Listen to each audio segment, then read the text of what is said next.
प्रवासी भारतीय सम्मेलन में बोले पीएम मोदी, जड़ से दूर भले हो गई हो नई पीढ़ी, लेकिन जुड़ाव बढ़ा है। पीएम मोदी ने 16वें प्रवासी भारतीय सम्मेलन को संबोधित किया। पीएम ने कहा कि कोरोना काल में भारत के लोगों ने शानदार काम किया है। मिशन बंगाल पर भाजपा के राष्ट्रीय अध्यक्ष जेपी नड्डा वर्धमान में भाजपा का एक मुट्ठी चावल संग्रह कार्यक्रम। राधा गोविंद मंदिर पहुंचे। जगदानंदनपुर गांव में कृषक सुरक्षा ग्राम सभा को संबोधित करेंगे।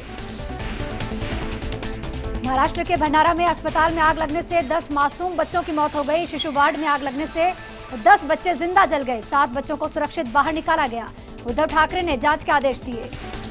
भंडारा अस्पताल हादसे पर राष्ट्रपति रामनाथ कोविंद, पीएम मोदी, अमित शाह और राहुल गांधी ने दुख जताया है। गृह मंत्री अमित शाह ने ट्विटर कर लिखा कि अस्पताल में लगी आग दुर्घटना बहुत ही दुर्भाग्यपूर्ण है। किसान आंदोलन का आज 45वां दिन। अपनी मांगों पर अड़े किसान टिकरी बॉर्डर पर किया अर्धनग्न हो गए प्रदर्शन। कल अन्नदाता और केंद्र सरकार की 9वें दौर की बातचीत भी बेनतीजा रही। धरतीपुत्र के साथ खड़ी है कांग्रेस। किसान आंदोलन पर सोनिया गांधी की आज बैठक होगी। कांग्रेस नेताओं के साथ किसान आंदोलन को लेकर चर्चा होगी। किसान आंदोलन पर केंद्र के रुख को लेकर सीएम गहलोत का प्रहार। कहा, मोदी सरकार की संवेदनहीनता की प्रकाष्ठा है। गहलोत ने सुप्रीम अदालत से उम्मीद जताई है।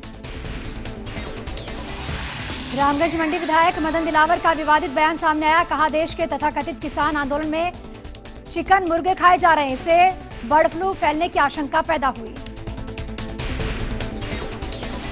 गुजरात के पूर्व सीएम माधव सिंह सोलंकी का निधन हुआ। 94 साल की उम्र में अंतिम सांस ली। पीएम मोदी ने दुख जताया और कहा कि माधव सिंह सोलंकी एक दुर्जय नेता थे। WHO की अमीर देशों से अपील की गई। कहा कि वैक्सीन सबके लिए अलग से बड़े समझौते गरीब देशों को प्रभावित करेंगे। WHO प्रमुख ने विभिन्न देशों और निर्माताओं से वैक्सीन को लेकर द्विपक्षीय सौदे करना बंद करने का आग्रह किया है। उत्तर कोरिया के तानाशाह किम जोंग उन ने अमेरिका को धमकी दी है। किम ने कहा है कि अमेरिका का सबसे बड़ा दुश्मन कोई है तो वो अमेरिका ही है। किम ने अमेरिका को उत्तर कोरिया का भी दुश्मन बता दिया। राम मंदिर निर्माण के लिए रथ यात्रा निकाल रही भाजपा। लोगों से सहयोग मांगेंगे कार्यकर्ता। बता दें कि 15 से 21 जनवरी तक आगरा में निधि समर्पण अभियान चलना है, जिसके तहत हर हिंदू परिवार से मंदिर निर्माण के लिए सहयोग जुटाना है। डोनाल्ड ट्रंप का ट्विटर अकाउंट अस्थायी रूप से सस्पेंड किया गया। कैपिटल बिल्डिंग में हिंसा पर एक्शन दिखा। ट्विटर से आगे की हिंसा भड़के, इसके लिए यह फैसला लिया गया। ट्विटर अकाउंट सस्पेंड होने पर भड़के ट्रंप बोले, मुझे चुप नहीं कराया जा सकता। ट्विटर अभिव्यक्ति के स्वतंत्रता के बारे में नहीं है, यह सिर्फ अतिवादी वामपंथी विचार को बढ़ावा देने वाला एक प्लेटफॉर्म है। मंत्रिमंडल विस्तार में हो रही देरी के लिए नीतीश कुमार ने भाजपा को ठहराया जिम्मेदार। बता दें कि इस वक्त बिहार सरकार में ऐसे कई मंत्री हैं जिनके पास 5 से 6 विभाग की जिम्मेदारी है, जिसकी वजह से लगातार हो रही देरी में सवाल उठ रहे हैं।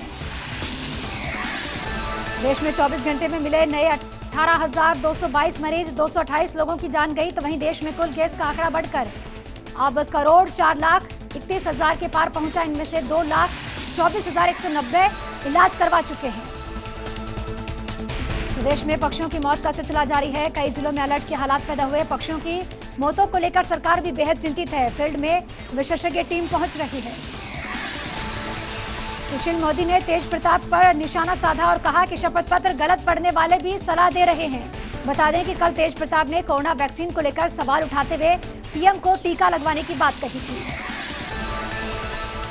अखिलेश यादव का भाजपा पर हमला। कहा कि कल आपके घर भी चलेंगे बुलडोजर। अखिलेश ने कहा कि अगर राजनीति में ये परंपरा आ जाएगी तो जब कोई दूसरे की सरकार आएगी तो बुलडोजर आपकी तरफ भी चलेगा।